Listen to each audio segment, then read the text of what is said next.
परिवर्तन संसार का नियम है। इसी परिवर्तन को पूरा करने के लिए लोगों के बीच शुरुआत होती है संघर्ष की। कभी कभी वही संघर्ष एक विद्रोह को जन्म देता है। मैं छत्तीसगढ़ हूँ। आज इसी श्रृंखला में हम जानेंगे छत्तीसगढ़ में हुए कुछ महत्वपूर्ण जनजातीय विद्रोह के बारे में। हल्बा विद्रोह को छत्तीसगढ़ का प्रथम आदिवासी विद्रोह भी कहा जाता है, जो कि बस्तर के राजा अजमेर सिंह के शासनकाल में हुआ था। इसके शासक और नेतृत्वकर्ता राजा अजमेर सिंह थे और स्थान क्षेत्र था कोंडागांव का डोंगर। हल्बा विद्रोह का मुख्य कारण था दलपत देव की मृत्यु के बाद उनके दोनों पुत्रों दरियादेव और अजमेर सिंह के मध्य उत्तराधिकार की लड़ाई। अब इसके आगे हम इसके घटनाक्रम को जानते हैं। दलपत देव ने अपनी उप राजधानी डोंगर को बनाया और इस क्षेत्र में अजमेर सिंह को गवर्नर नियुक्त किया। दलपत देव की मृत्यु के पश्चात अजमेर सिंह और उनके बड़े भाई दरिया देव के मध्य उत्तराधिकार हेतु संघर्ष की शुरुआत हुई, जिसमें अजमेर सिंह विजित हुए और 1774 में सिंहासन पर बैठे।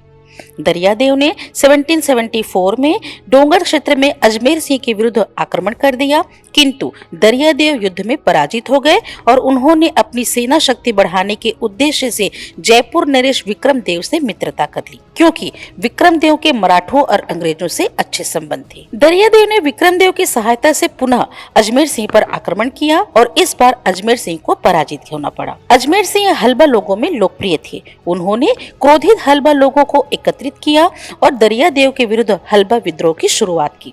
इस बार दरियादेव की हार हुई और वह पुनः जयपुर नरेश के पास गए। दरियादेव ने मराठे, विक्रम देव और ब्रिटिश अधिकारियों से संधि करके कूटनीतिक षड्यंत्र से एक भारी सेना के साथ पुनः आक्रमण किया। युद्ध के दौरान अजमेर सिंह मारे गए और एक एक हल्बा विद्रोहियों का पीछा करके उनका नरसंहार कर दिया गया।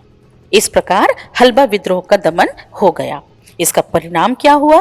अजमेर सिंह की मृत्यु के बाद दरियादेव 1777 में काकतीय वंश के राजा बने। दरियादेव ने 6 अप्रैल 1778 में कोटपाड़ की संधि की। संधि के समय भोसले, जयपुर के शासक और बस्तर के लोग उपस्थित थे। कोटपाड़ की इस संधि के तहत दरियादेव के समक्ष कुछ शर्तों को रखा गया। इसके अंतर्गत सैन्य सहायता के बदले कोटपाड़ परगना जयपुर नरेश विक्रमादित्य को दे दिया गया। 59,000 रुपए के वार्षिक टकोली के साथ बस्तर मराठों के अधीन हो गया। इसके साथ ही भोसला शासक ने वचन दिया कि यदि बस्तर राज्य नियमित रूप से टकोली पटाते हैं तो भोसला शासक उनके राज्य पर किसी भी प्रकार का हस्तक्षेप नहीं करेंगे। इस प्रकार बस्तर रतनपुर राज्य का हिस्सा बन गया और तकनीकी रूप से मराठों के अधीन हो गया। दरियादेव ने अपनी निजी हित के लिए बस्तर की स्वतंत्रता बेच दी। 1795 में दरियादेव के शासनकाल में कैप्टन ब्लंट ने छत्तीसगढ़ की यात्रा की थी।